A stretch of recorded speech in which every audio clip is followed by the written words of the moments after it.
భారతదేశం మొత్తం మీద దాదాపు 25 పుణ్యక్షేత్రాలలో అఖిల భారతీయ బ్రాహ్మణ కరివేన నిత్యాన్నదాన సత్రం వేల మందికి ఉచితంగా భోజన సౌకర్యం ఏర్పాటు చేస్తుంది.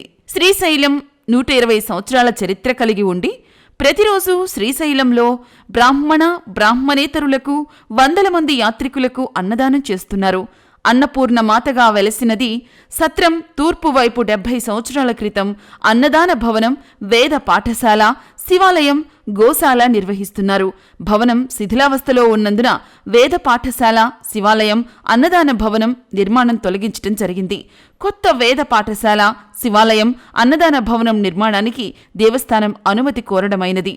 వారు నంది సర్కిల్ నందు మన స్థలంలో 20 సెంట్లు తీసుకుని కాంపౌండ్ వాల్ నిర్మాణానికి అనుమతి ఇవ్వగా కాంపౌండ్ వాల్ నిర్మించడం జరిగింది. కన్స్ట్రక్షన్ పర్మిషన్ ఇస్తామన్నారు. బుధవారం కమిటీ కోశాధికారి హరిహరరావు, వైస్ ప్రెసిడెంట్ మారుతి ప్రసన్న, సహా కార్యదర్శి రామకృష్ణ గారు, కమిషనర్ ఎండోమెంట్ విజయవాడ వారిని కలిసి రిప్రజెంటేషన్ ఇచ్చి వివరించి చెప్పగా సానుకూలంగా స్పందించారు. అకస్మాత్తుగా ఈరోజు గురువారం శ్రీశైలం దేవస్థానం అసిస్టెంట్ కమిషనర్ చంద్రశేఖర్ రెడ్డి ఉదయం ప్రొక్లైనర్ తీసుకువచ్చి ఎటువంటి నోటీసు లేకుండా, కనీసం కమిటీ వారికి సమాచారం కూడా ఇవ్వకుండా దౌర్జన్యంగా సత్రం కాంపౌండ్ వాల్ ను ధ్వంసం చేసి పడగొట్టారు.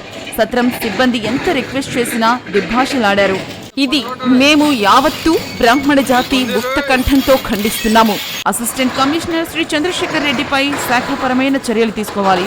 గవర్నమెంట్ వెంటనే స్పందించి నిర్మాణంకు అనుమతి ఇవ్వాలి. లేనిచో బ్రాహ్మణ సంఘాలు పోరాటానికి దిగుతామని బ్రాహ్మణ సంక్షేమ వేదిక ద్వారా హెచ్చరిస్తున్నామన్నారు. గవర్నమెంట్ వెంటనే స్పందించి నిర్మాణంకు అనుమతి ఇవ్వాలి. లేనిచో బ్రాహ్మణ సంఘాలు పోరాటానికి దిగుతామని బ్రాహ్మణ సంక్షేమ వేదిక ఫౌండర్ బాల శ్రీనివాస్ గారు మరియు తన బృందం హెచ్చరిస్తున్నారు.